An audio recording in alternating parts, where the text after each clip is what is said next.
পৃথিবীর সবচেয়ে ভয়ঙ্কর প্রাণী কোনটি? এই প্রশ্নের উত্তরে অনেকেই বাঘ, সিংহ কিংবা বিষধর সাপের নাম বলবেন, কিন্তু মহারাষ্ট্রের পুনে জেলার একটি ছোট্ট গ্রামের ঘটনা যেন আবারও মনে করিয়ে দিল সবচেয়ে ভয়ঙ্কর প্রাণী আসলে মানুষই। কারণ সেখানে এক নারীর হত্যাকাণ্ডকে চিতাবাঘের হামলা বলে চালিয়ে দেওয়ার জন্য এমন নিখুঁত পরিকল্পনা করা হয়েছিল, যা প্রথমে পুলিশ, বন বিভাগ, এমনকি স্থানীয় মানুষও সত্যি বলে বিশ্বাস করেছিল। কিন্তু ফরেনসিক তদন্তে একে একে বেরিয়ে আসে ভয়াবহ সত্য। চিতাবাঘ নয়, খুনটি করেছে মানুষ।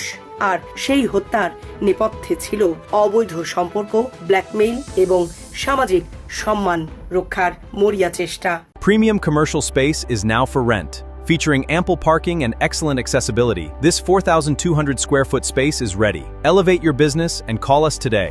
2024 সালের 7 ডিসেম্বর মহারাষ্ট্রের পুনে জেলার দণ্ড এলাকার কারেথন গ্রামের একটি আখ ক্ষেত থেকে উদ্ধার করা হয় 50 বছর বয়সী লতাবাই বাবান ধাবরের রক্তাক্ত মরদেহ। মাথা, মুখ এবং শরীরের বিভিন্ন স্থানে ছিল গভীর ক্ষত। চারদিকে তখন চিতা বাঘের আতঙ্ক বিরাজ করছিল। এর আগে ওই এলাকায় একাধিক মানুষ ও গবাদি পশুর ওপর চিতা বাঘের হামলার ঘটনা ঘটেছিল।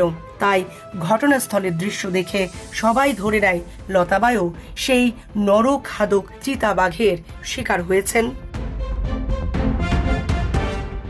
লতাবাই ছিলেন একজন সাধারণ কৃষি শ্রমিক। স্বামী বাবান ধাবরের সঙ্গে বছরের পর বছর আখ খেতে কাজ করেই সংসার চালাতেন। ঘটনার দিনও দুইজন একসঙ্গে মাঠে কাজ করছিলেন। দুপুরের দিকে লতাবাই পাশের পেঁয়াজ খেতে আগাছা পরিষ্কার করতে যান। এরপর দীর্ঘ সময় পেরিয়ে গেলেও তিনি আর ফিরে আসেননি। বিকেলের দিকে উদ্বিগ্ন হয়ে স্বামী বাবান ও তার ভাইপো অনিল ধাবরে খোঁজ শুরু করেন। কিছুক্ষণ পর আখ ক্ষেতের ভেতরেই রক্তাক্ত অবস্থায় পড়ে থাকতে দেখা যায় লতাবাইকে। খবর পেয়ে পুলিশ ঘটনাস্থলে পৌঁছে প্রাথমিকভাবে এটিকে চিতা বাঘের হামলা হিসাবেই বিবেচনা করে। স্থানীয় সংবাদ মাধ্যমেও প্রচার হয় চিতা বাঘের আক্রমণে প্রাণ গেছে এক নারীর। কিন্তু তদন্তের দায়িত্ব পাওয়া বন বিভাগের অভিজ্ঞ কর্মকর্তারা ঘটনাস্থল পরিদর্শন করেই সন্দেহে পড়ে যান। তাদের নজরে আসে একের পর এক অসঙ্গতি। ঘটনাস্থলে পাওয়া পায়ের ছাপ চিতা বাঘের স্বাভাবিক ছাপের সঙ্গে মেলেনি। শরীরের ক্ষতগুলো বাঘের নখের আঘাতের মতো ছিল না। সবচেয়ে বড় বিষয়, ঘটনাস্থলের কাছেই পড়েছিল একটি রক্তমাখা ভারী পাথর। তদন্তকারীরা বুঝতে পারেন কোনো বন্য প্রাণী পাথর দিয়ে আঘাত করতে পারে না। এখান থেকেই সন্দেহের তীর ঘুরে যায় মানুষের দিকে।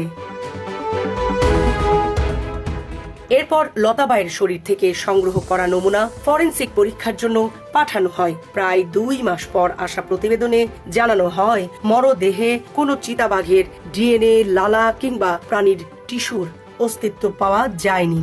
অর্থাৎ পুরো ঘটনাটি ছিল সাজানো।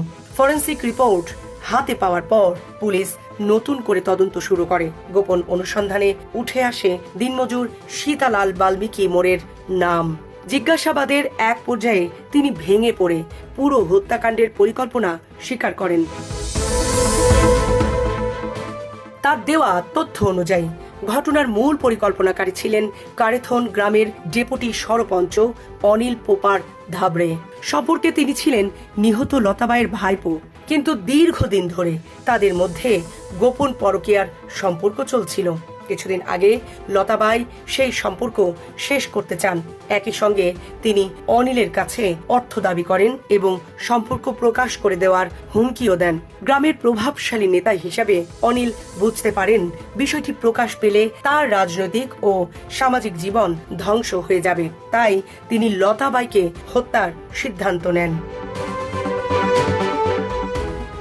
ঘটনার দিন আখ ক্ষেতের ভেতরে ডেকে নিয়ে প্রথমে লতাবাইয়ের মুখ চেপে ধরা হয়। তিনি অচেতন হয়ে পড়লে একটি ভারী পাথর দিয়ে মাথায় একের পর এক আঘাত করে হত্যা করা হয়। পরে মরদেহে কৃত্রিমভাবে আঁচড়ের দাগ সৃষ্টি করা হয়।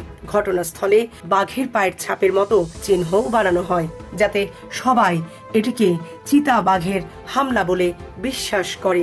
সবচেয়ে নাটকীয় বিষয় ছিল হত্যার পর অনিল নিজেই উদ্ধার অভিযানে অংশ নেন। তিনি পুলিশকে ফোন করে দাবি করেন তিনি নাকি দূর থেকে চিতাবাঘের গর্জন শুনেছিলেন এবং পরে লতাবাইয়ের মরদেহ দেখতে পান। তার এই অভিনয় প্রথম দিকে সবাই বিশ্বাস করেছিল। জীবন অবাক না করলে কে করবে? 28% মিল্ক ফ্যাটের অবাক করার সাথে ফ্রেশ মিল্ক পাউডার, জীবন অবাক করুক প্রতিদিন। কিন্তু ফরেনসিক রিপোর্ট, ঘটনাস্থলের আলামত এবং সীতালালের স্বীকারোক্তি পুরো ষড়যন্ত্রের মুখোশ খুলে দেয়। 2025 সালের 4 মার্চ পুলিশ অনিল ধাবড়ে ও সীতালাল মোড়েকে গ্রেফতার করে। আদালত দুজনকেই বিচারিকে হেফাজতে পাঠান। এই হত্যাকাণ্ড আবারও প্রমাণ করেছে অপরাধ যতই নিখুঁতভাবে সাজানো হোক, বিজ্ঞানের তদন্ত এবং ফরেনসিক বিশ্লেষণের সামনে সত্য একসময় প্রকাশ পায়। একটি নিরীহ চিতাবাঘের ওপর হত্যার দায় চাপিয়ে খুনি প্রায় পার পেয়েই যাচ্ছিল, কিন্তু শেষ পর্যন্ত একটি রক্তমাখা পাথর এবং একটি ফরেনসিক রিপোর্টই ভেঙে দেয় সেই ভয়ঙ্কর ষড়যন্ত্রের মুখোশ। সামরিনা প্রীতি, ঢাকা এক্সপ্রেস।